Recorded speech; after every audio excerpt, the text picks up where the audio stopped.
Ma reconnaissance, évidemment, va au président de la transition pour cette initiative. Je réitère ici mes remerciements aux autorités administratives, religieuses, coutumières qui nous ont reçus et à toutes les populations pour leur accueil. Je félicite et remercie les membres du gouvernement pour leur engagement au cours de cette mission.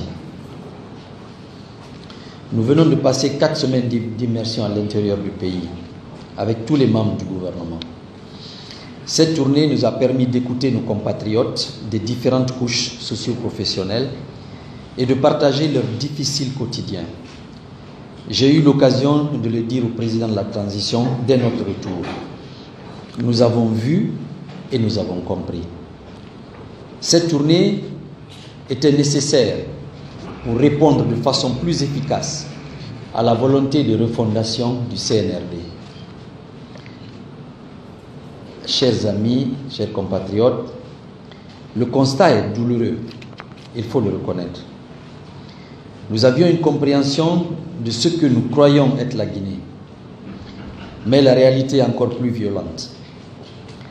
Nous avons visité des régions de la Guinée où il y avait dans une grande partie l'absence de l'État, un déficit de gouvernance, un manque alarmant de services publics de base, de moyens et de ressources humaines.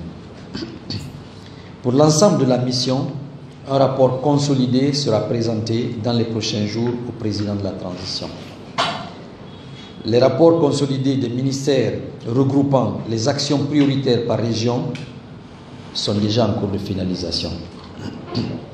La conclusion principale qui s'impose est que l'état de notre pays demande l'effort de tous.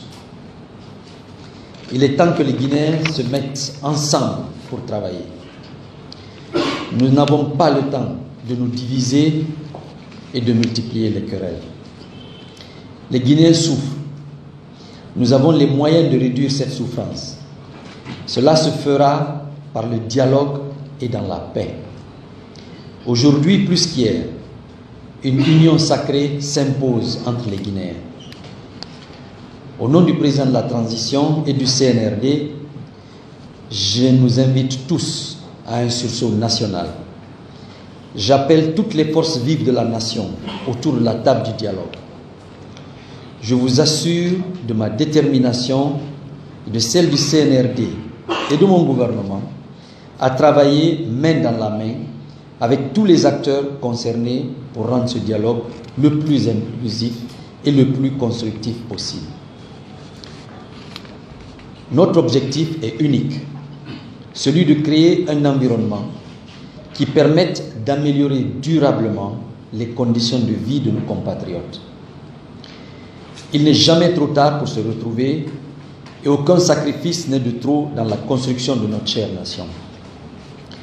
Nos divergences doivent servir de point de départ pour des discussions constructives afin de mettre en œuvre les actions concrètes et nécessaires qui permettront le retour à l'ordre constitutionnel.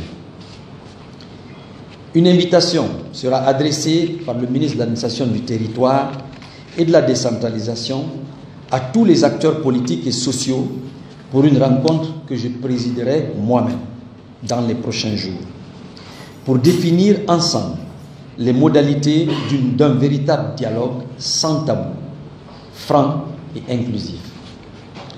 Nous mettrons à contribution la CEDEAO, l'Union africaine et les Nations unies. Nous nous appuierons également sur l'expérience du G5 en matière de suivi du dialogue.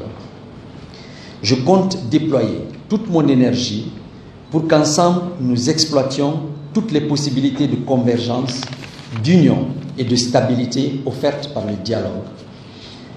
Un effort d'autant plus nécessaire que notre pays, comme tant d'autres pays au monde, doit trouver des réponses adéquates et adaptées aux défis économiques et alimentaires posés par la crise de la Covid-19 et par la guerre en Ukraine.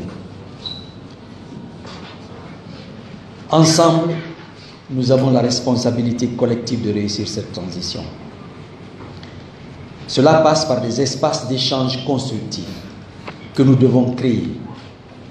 Je crois aux vertus du dialogue pour aplanir les divergences et assurer la stabilité et la paix dans notre pays. Je vous remercie.